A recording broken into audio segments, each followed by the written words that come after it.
السلام علیکم ورحمۃ اللہ وبرکاتہ۔ بسم اللہ الرحمن الرحیم۔ عن جابر رضی اللہ تعالی عنہ ان رسول اللہ صلی اللہ تعالی علیہ وسلم دخل على ام صائب رضی اللہ عنہ فقال ما لك یا ام صائب تزفزفین قالت الہمہ لا بارک اللہ فیہا فقال لا تسبی الہمہ فإنها تذهب خطایا بنی آدم کما يذهب الکیر خبث الحدید۔ رواہ مسلم۔ جابر رضی اللہ تعالی عنہ سے روایت ہے کہ رسول اللہ صلی اللہ علیہ وسلم ایک مرتبہ ام صائب رضی اللہ عنہ کے پاس تشریف لے آئے اور فرمایا اے ام صائب آپ کو کیا ہوا ہے، کیوں آپ کانپ رہی ہو؟ انہوں نے جواب دیا کہ بخار کی وجہ سے میں کانپ رہی ہوں، اللہ اس میں برکت نہ دے۔ اس پر آپ صلی اللہ علیہ وسلم نے فرمایا بخار کو بلا بھلا مت کہو، یہ تو بنی آدم کے گناہوں کو اس طرح صاف کر دیتا ہے جیسے بٹی لوہے کے میل کچیل کو صاف کر دیتا ہے۔ محترم حضرات و خواتین، اللہ کے نبی رسول اللہ صلی اللہ تعالی علیہ وسلم اپنی امت کو ہر جگہ ہر موڑ پر رہنمائی کرتے ہوئے ہر چھوٹے موٹے گناہوں سے بچنے اور ہر چھوٹے کام کو جو نیک ہے اسے کرنے کی ترغیب پیارے نبی رسول اللہ صلی اللہ علیہ وسلم نے دی ہے۔ اس حدیث میں ہمیں یہ پیغام دیا کہ بخار انسان کو ہر انسان کو آتی ہے، چاہے وہ چھوٹا ہو یا بڑا ہو، بچہ ہو یا بوڑھا ہو، لیکن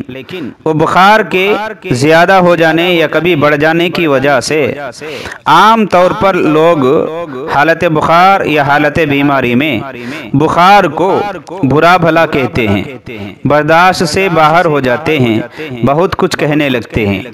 اس حدیث میں اللہ کے نبی رسول اللہ صلی اللہ علیہ وسلم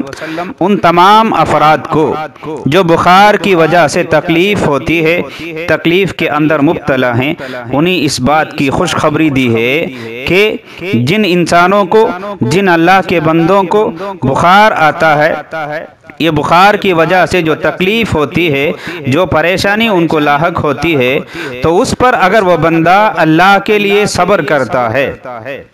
بخار کو برا بھلا نہیں کہتا ہے، اللہ رب العالمین سے بھلائی کی امید رکھتا ہے، تو یہ بخار اس انسان کے گناہوں کے لیے معافی کا ذریعہ ہو جاتی ہے۔ اس بخار کی وجہ سے، یہ بخار کی تکلیف کی وجہ سے اللہ تعالیٰ ان کے گناہوں کو معاف کر دیتا ہے۔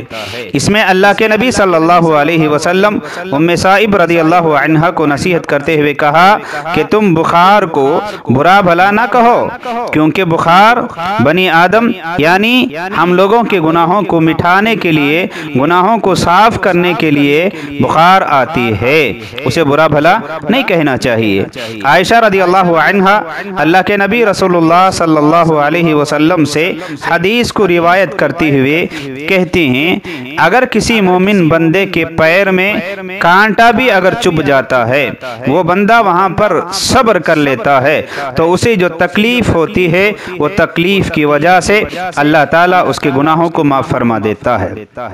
لہذا ہمیں جو بخار آتی ہے، آج کل کا ماحول ہے، ہر گھر میں ہر جگہ پر لوگ بیماری سے پریشان ہیں، کچھ لوگ اسے صبر کرتے ہیں اور اللہ سے دعائیں کرتے ہیں، اور کچھ لوگ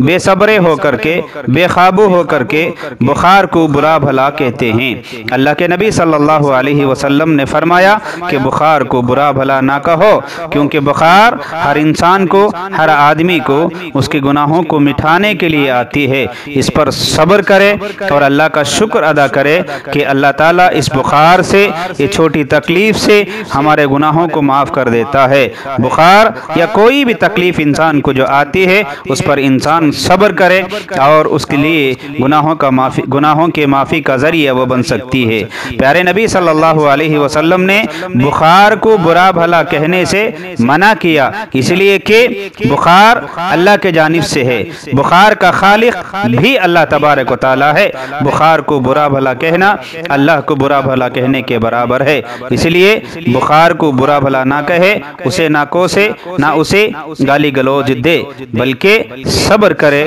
اور اللہ سے ثواب کی امید رکھے، تو اللہ تعالیٰ ضرور اس کی وجہ سے گناہوں کو معاف فرمائے گا۔ اللہ سے دعا ہے اللہ تعالیٰ مجھے اور آپ کو دنیاوی مشکلات اور مصائب میں صبر کرنے اور اللہ سے اپنے گناہوں کی معافی مانگنے کی توفیق عطا فرمائے۔ آمین۔ السلام علیکم ورحمۃ اللہ۔